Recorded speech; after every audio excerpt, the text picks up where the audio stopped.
Hello, this is just a quick lecture sort of going through the reading, The Decisive Moment by Henri Cartier-Bresson, who I hope you had some time to look through his work as well. We're going to be talking more about his work a little bit later in the semester.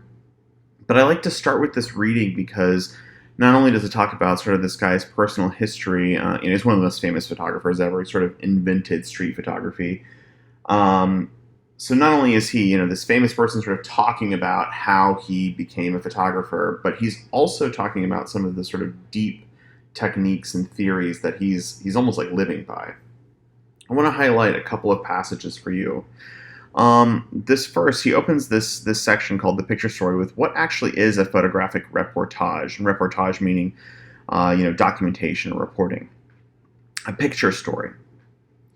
He talks about sometimes there is one unique picture whose composition possesses such vigor and richness, and whose content so radiates outward from it that this single picture is a whole story in itself. But this rarely happens. And I think this is a great reality check of you're going to be seeing a lot of amazing photography in this class from a huge range of artists. And that's rare, right? There might be hundreds of different photographs taken that lead to that one. In fact, we're going to be looking at a book later full of contact sheets, and contact sheets are used to make decisions about which photograph from a roll of film you keep and which ones you don't use. And these are contact sheets from people like Bresson and other famous photographers, and you can see which ones they decided to keep and how many they threw away. The elements which together can strike sparks from a subject are often scattered, either in terms of space or time, and bringing them together by force is stage management, and I feel contrived. So this idea of forcing a photograph to happen, staging a photograph, Bresson is this complete naturalist, he's very much about opportunity coming up in the street, and you can see that by looking through the catalog that I shared with you of his photographs. He's all about the unstaged photo, and he's very much against stage photography, which is an interesting approach. We're going to be diving into stage photography with the next project. The next project, which is the photograph as construction, is literally about constructing the scene rather than allowing it to happen. So that contrivance. You must be alert. You must be on alert with the brain, the eye, the heart, and have a suppleness of body. I mean, you need to be on top of your game whenever you're photographing things. Things as they are offer such an abundance of material that a photographer must guard against the temptation of trying to do everything. Okay, I want to jump a little bit further on before I continue. Sometimes you have the feeling that you've already taken the strongest possible picture of a particular situation or scene. Nevertheless, you find yourself compulsively shooting because you can't be sure in advance exactly how the situation and the scene is going to unfold.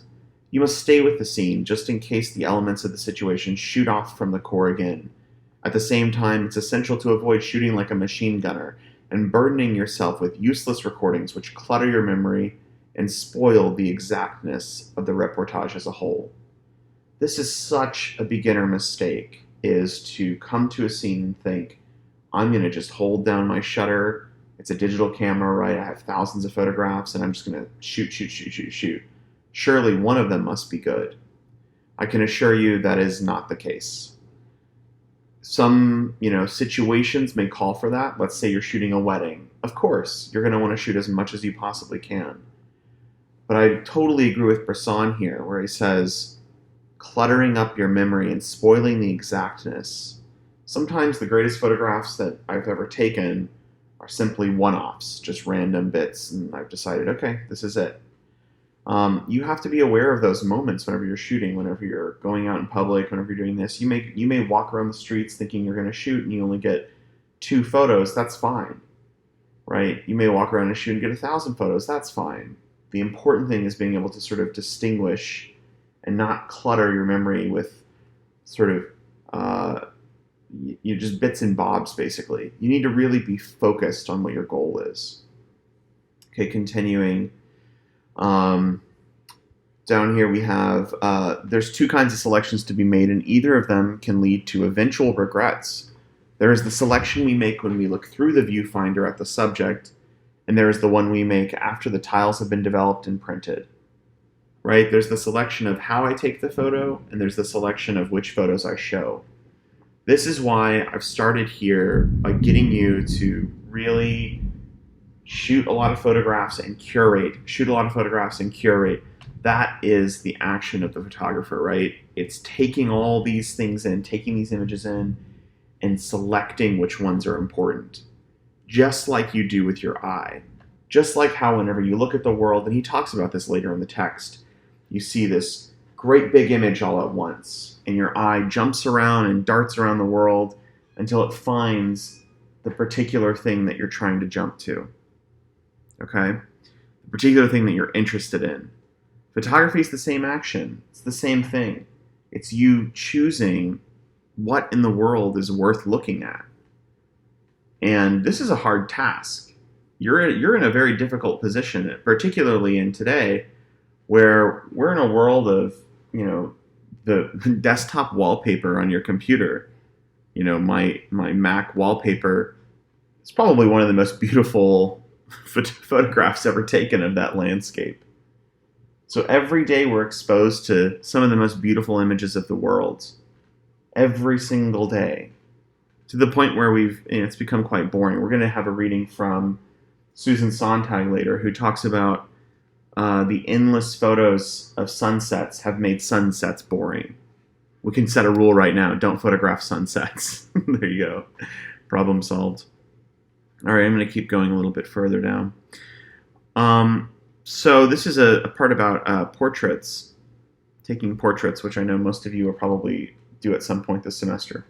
We must respect the atmosphere which surrounds the human being and integrate into the portrait the individual's habitat. For man, no less than animals, has his habitat. Above all, the sitter must be made to forget about the camera and the photographer who is handling it. That's essential. The sitter must be made, the sitter being the subject, to forget about the camera and the photographer who's handling it. Complicated equipment and light reflectors and various other items of hardware are enough, to my mind, to prevent the birdie from coming out. If you go look Cartier-Bresson portraits, all right, if we were in person, this would be the day that I do a photo book exercise where I have this massive stack of books I've collected over the years that I hand out to the class, and you dig through them and find photographs. We'll still do something like that in the coming weeks. I'm just trying to figure out how to do it and still be safe. Anyways, part of that action is that I have 2 copies of Bresson's Portraits, which was a book published by the University of Chicago, or the Art Institute of Chicago, School of the Art, SAIC, School of the Art Institute of Chicago. Whenever they did a large Bresson retrospective, maybe 5 or 10 years ago. Anyways, that collection of portraits is absolutely worth digging through, and maybe I'll find a PDF or something and share a link out. Just look up Martin Luther King, Cartier-Bresson.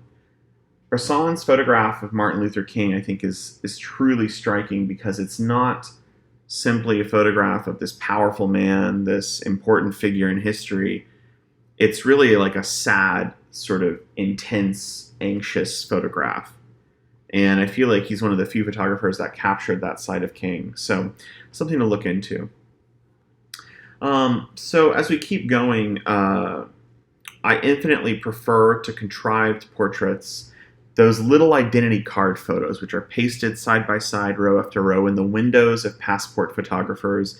At least there is on these faces something that raises a question, a simple factual testimony, this in place of the poetic identification we look for. I just like that quote, and I wanted to kind of share it. All right, this is a big part about composition, and I really hope you read this section and took it to heart. What the eye does is to find and focus on a particular subject within the mass of reality, what I was just talking about. What the camera does is simply register upon film the decision made by the eye. If I keep going, people are so obsessed with composition. You've all probably heard these terms like rule of thirds, golden rule, spiral, da-da-da-da-da-da-da. It needs to have this, this, and this, right? It's this endless world talking about composition, composition, composition. Composition, by the way, being the way that things are placed within the frame, the way that figures are placed, where you put your camera, etc. I think we can all relate to this. You wait, and then finally you press the button and you depart with the feeling, though you don't know why, that you've really got something.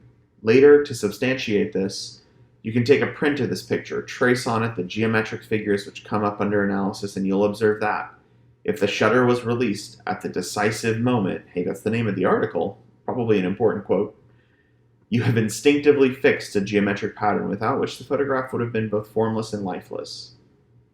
Right? The decisive moment, finding that key moment. And then I love this quote, and I'll end here. In applying the golden rule, the only pair of compasses at the photographer's disposal is his own pair of eyes. Any geometrical analysis, any reducing of the picture to a schema can be done only because of its very nature, after the photograph has been taken, developed, and printed, and then it can only be used for a post-mortem after death, an examination of the picture. I'm going to stop there for a second. You are going to be told in probably most art classes or every art class you take, rule of thirds, golden rule, the spiral, proportions, all of these things about composition. No one, this is the big secret, no one actually thinks that way. I don't know any artist who sits down and thinks, yeah, I'm going to paint using the rule of thirds. And I don't know any photographer that sits down and does that. Let me correct that. I don't know any good photographers that sit down and do that. Okay? It's all in the eye of the beholder. It's all in your eye. And this final quote I think is super relevant. I hope we will never see the day when Photoshops sell little schema grills to clamp onto our viewfinders, and the golden rule will never be found etched onto our ground glass. Ground glass is the glass that you look through whenever you're taking a photograph, the ones where you put the big hood over your head. And we do have that, right? On your iPhone, you can turn on grid, and boom, there's the rule of thirds. In your camera, you can turn on a grid, and there's the rule of thirds, and there's quarters, even the spiral in some cameras. Turn it off. I want you to turn off the grid on all of your cameras. Trust your eye. If it looks good to you, it might look good to other people, and that's the goal. All right? I hope you enjoyed reading Bresson. I hope you have a lot of thoughts. There's a ton more in this article. It's a short article, but it's really packed. Go ahead and hop on Flipgrid and let's chat about it. All right, thank you. That's basically the week you're going to be working on your project. It's due Tuesday, so get with it. And if you have any questions, send me an email, shoot me a message on Flipgrid. I'm happy to answer it.